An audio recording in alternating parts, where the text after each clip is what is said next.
Welcome to another very important lecture of solid state chapter. और इस topic में हम लोग जो पढ़ने वाले हैं, हम packing of constituents in crystals पढ़ेंगे। मतलब किस तरह से मुख्तलिफ जो कॉन्स्टिट्यूएंट्स हैं, जो यूनिट सेल्स हैं, जो हमारे पास क्रिस्टल लैटिस हैं, वो किस तरह से कंबाइन होकर मुख्तलिफ तरह के जो सिस्टम्स हैं वो जनरेट कर सकते हैं। कितनी तरह की पैकिंग जो है वो पॉसिबल है। ठीक है, हमारे पास ये पैकिंग जो है वो जो मेन टू पैकिंग्स हैं उनको हम डिस्कस करने वाले हैं। That are the first one is the 2D packing and the second one is the 3D packing.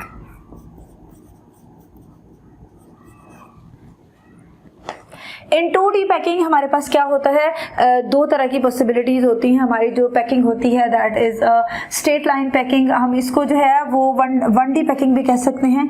1D packing में हमारे पास क्या होता है, वन डायमेंशनल पैकिंग में हमारे पास जितने भी सेल्स होते हैं वो सारे के सारे इस तरह से एक लाइन में होते हैं। और एक सेल जो होता है, ये वाला सेल, इसका कोऑर्डिनेशन नंबर जो होता है वो सिर्फ क्या होता है, कोऑर्डिनेशन नंबर 2 होता है। कोऑर्डिनेशन नंबर क्या होता है, the number of the cells जो उस एक स्पेसिफिक सेल को कितने सेल्स ने सराउंड किया हुआ। ठीक है, तो इस तरह के सेल्स में हमारे पास जो कोऑर्डिनेशन नंबर होता है वो 1 होता है। तो जो 2D पैकिंग है और जो 3D पैकिंग है, थोड़ी सी कॉम्प्लेक्स पैकिंग है, इसको हम डिस्कस करेंगे।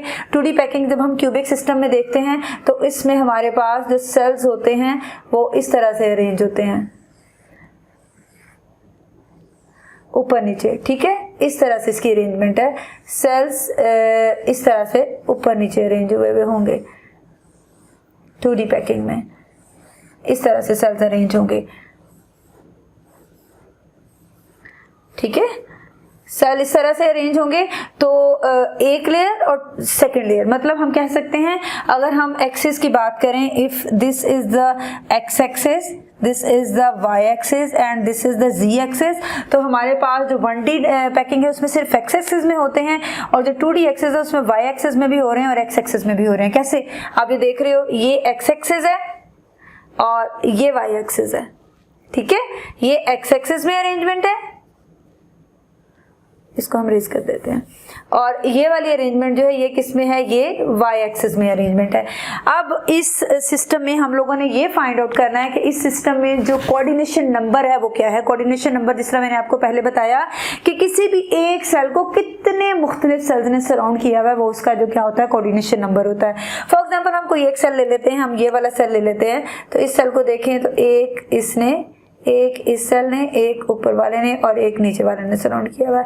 और ये हमारे पास जो होता है, एक स्क्वायर भी बना रहे हैं। ठीक है, तो इस सिस्टम का जो कोऑर्डिनेशन नंबर होता है हमारे पास वो क्या होता है, वो 4 है, इन द फॉर्म ऑफ, जब हम इसको क्यूबिक सिस्टम में डिस्कस करते हैं, क्यूबिक यूनिट सेल में। ठीक है, ये दो तरह की पॉसिबिलिटी है। और फिर हम इसको हेक्सागोनल में भी डिस्कस करेंगे। हेक्सागोनल में भी, हेक्सागोनल में इसका कोऑर्डिनेशन नंबर जो है 4 है हमारे पास, और इसका जो है हम इसको क्यूबिक पैकिंग भी कह सकते हैं, क्योंकि इसमें हमारे पास एक क्यूब बन रहा होता है। जब हम इसमें हेक्सागोनल पैकिंग की बात करते हैं तो हेक्सागोनल पैकिंग जो होती है वो इस तरह से होती है, 1 2, इस तरह से अरेंजमेंट हुई होती है।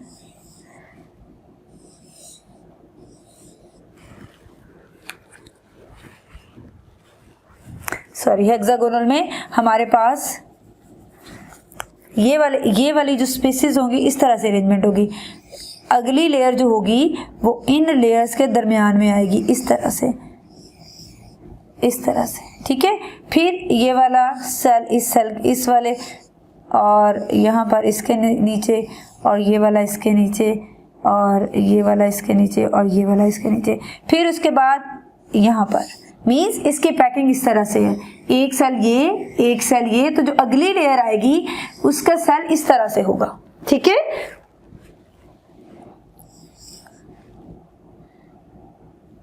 इसको हम इस तरह से करेंगे जी, ये इन दो सेल के दरमियान, इन दो सेल्स के दरमियान, इन दो सेल्स के दरमियान, इन दो सेल्स के दरमियान और इन दो सेल्स के दरमियान। अब देखें, इस पैकिंग में हमारे पास फिर हम एक और लेयर ड्रॉ कर लेते हैं,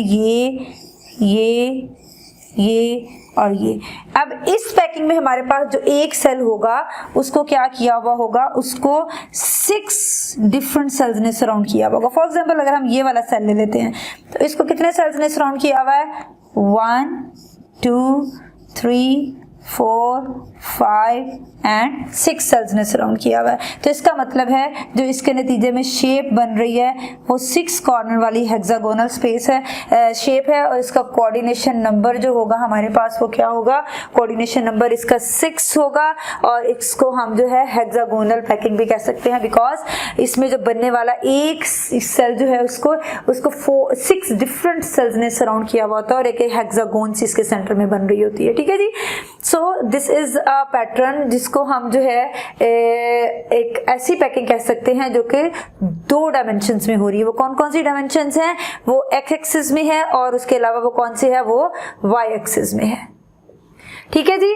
now let's move towards the 3D packing. 3D packing में क्या हो रहा होता है जी, 3D पैकिंग में हमारे पास मुख्तलिफ तरह की ऑप्शन है। 3D पैकिंग में हमारे पास ऑप्शन है कि या तो ए टाइप की पैकिंग हो, ठीक है जी, या तो हमारे पास ए टाइप पैकिंग हो, या इसमें ऑप्शन है हमारे पास कि ए बी पैकिंग हो, और तीसरी ऑप्शन इसमें हमारे पास ये है ए बी सी पैकिंग हो। ठीक है। सबसे पहले हम जो है इस पैकिंग को डिस्कस कर लेते हैं और इस पैकिंग के नतीजे में हमारे पास किस तरह की जो है वो आप कह लें कि किस तरह की यूनिट सेल्स में ये वाली पैकिंग होती है उसको भी हम देखते हैं। A packing as a name indicate, ये एक ही तरह की पैकिंग है और इसमें हमारे पास जो होंगे वो सारे के सारे इसको हम 3D स्क्वायर पैकिंग कहते हैं। स्क्वायर इसके नतीजे में बनते हैं। For example this is a type of a molecule,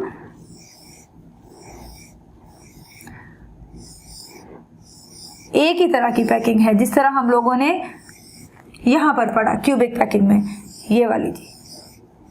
हम लोगों ने क्या करना है, क्योंकि ये 3D पैकिंग है तो इन्हीं सेल्स के ऊपर, मीन्स ये एक आपके पास लेयर ऑफ सेल्स पड़ी हुई है, इन्हीं के ऊपर आप लाके दूसरी लेयर लगा रहे हैं और उन्हीं सेल्स के ऊपर आप तीसरी लेयर लगा रहे हैं और उन्हीं सेल्स के ऊपर आप चौथी लेयर लगा रहे हैं। तो इनके ऊपर आप जो है एक और लेयर लगा देंगे। उसको मैं जो है वो इस तरह से मेंशन कर देती हूँ, थोड़ा सा छोटा बना देती हूँ ताकि आपको जो है वो समझ आ जाए। तो ए पैकिंग है, इसमें एक ही तरह का पैकिंग पैटर्न जो है, this A B A C is basically representing the packing pattern.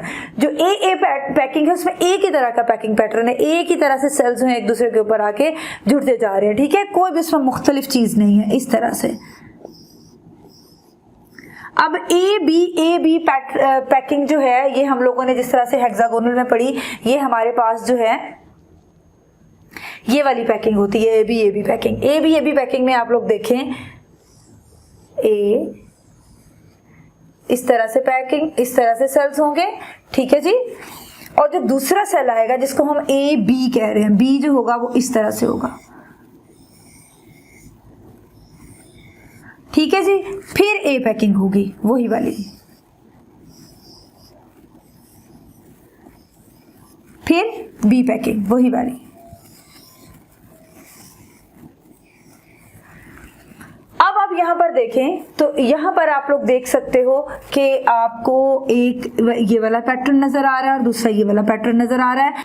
अब यहाँ पर आप लोग देख सकते हो तो यहाँ पर आपको एक शेप नजर आ रही है जिसको हम ट्रायगोनल शेप भी कह सकते हैं। ठीक है, ये वाली शेप जो है ये ट्रायगोनल शेप्स जो हैं वो जनरेट हो गई हैं और इन वॉइड्स को, ये बेसिकली गैप्स हैं बिटवीन द पैकिंग्स, और इनको हम वॉइड्स का नाम देते हैं जिस तरह हम लोगों ने प्रीवियस लेक्चर में देखा। और इन वॉइड्स की शेप क्योंकि ट्रायगोनल जैसी है तो यहाँ पर हम इसको टी भी लिख सकते हैं इस तरह से, टी। ठीक है जी। यहाँ पर भी एक टी है, यहाँ पर भी एक टी है, यहाँ पर भी एक टी है, यहाँ पर भी एक ट्रायगोनल वॉइड है, यहाँ पर भी एक ट्रायगोनल वॉइड है।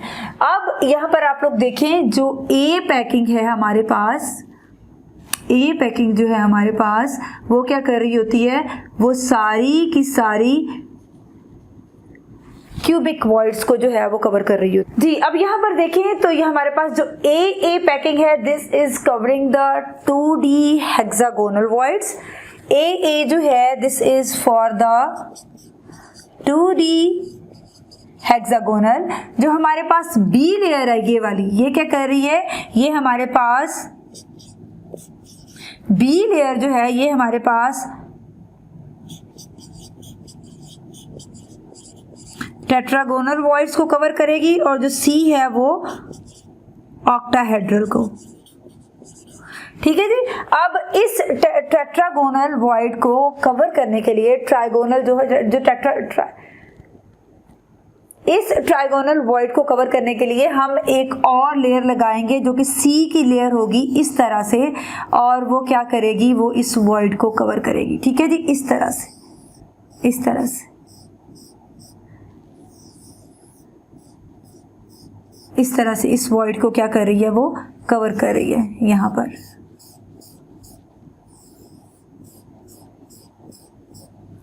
ठीक है, ये देख लें। ये बहुत ही कॉम्प्लेक्स हो गया है, लेकिन इसको मैंने कोशिश की है कि एज सिंपल एज पॉसिबल आपको एक्सप्लेन कर सकूं। अब यहाँ पर देखें तो हम कोऑर्डिनेशन नंबर जब कैलकुलेट करेंगे 3D पैकिंग में ए बी जो हमारे पास बेसिकली HCP पैकिंग भी है, हेक्सागोनल क्यूबिक पैकिंग, और ये हमारे पास FC और BCC पैकिंग्स जो हैं वो आती हैं। तो यहाँ पर जब हम कोऑर्डिनेशन नंबर काउंट करेंगे तो कोऑर्डिनेशन नंबर जो है हमारे पास वो हमारे पास ऑक्टाहेड्रल में देख लें आप लोग। ऑक्टाहेड्रल फॉर एग्जांपल एक ये है सिस्टम हमारे पास, एक ये है वॉइड और इसमें 1 2 3 4 5 6 और एक इसके 7 पीछे और एक 8 जो है इसके सामने आ जाएगा। तो इसका जो कोऑर्डिनेशन नंबर होता है ऑक्टाहेड्रल का वो हमारे पास 8 होता है। टेट्राहेड्रल में देखें ये हमारे पास टेट्राहेड्रल वॉइड को कवर कर रहा है, तो 1 2 3 इसके नीचे एंड 1 2 3 इसके जो है वो ऊपर आ जाएंगे। तो इसका कोऑर्डिनेशन नंबर हमारे पास जो होगा वो क्या होगा, वो 6 होगा। इसका जो हमारे पास टेट्राहेड्रल का वॉइड का कोऑर्डिनेशन नंबर क्या हो जाएगा, वो 6 हो जाएगा। और हमारे पास यहाँ पर हम लोगों ने देख लिया कि किस तरह से जो हमारे पास A layer, this was the B and this was the A, और जो मैंने स्लैशेस से साइड से जो मैंने स्लैशेस से रिप्रेजेंट किया that was the C packing. और सी पैकिंग जो हमारे पास टेट्रागोनल वॉइड्स को कवर कर रही होती है, and this is the type of packing जिसमें हमारे पास जो डिफरेंट तरह की लेयर्स हैं वो डिफरेंट तरह से अरेंज हो रही होती हैं। और यहाँ पर हमें अभी भी देखने में जो है वो वॉइड्स देखने में नजर आ रहे हैं। ठीक है, ये वाले गैप्स जो हैं ये अभी भी मुकम्मल तौर पर इसके फिल नहीं हुए। 74% जो है इसकी पैकिंग एफिशिएंसी होती है। और this is all about the packing system of a crystal. This is all about the packing of constituents in a crystals, कि किस तरह से पैटर्न्स पॉसिबल हैं कि कॉन्स्टिट्यूएंट्स जो हैं वो जाके उस सिस्टम के अंदर पैक हों।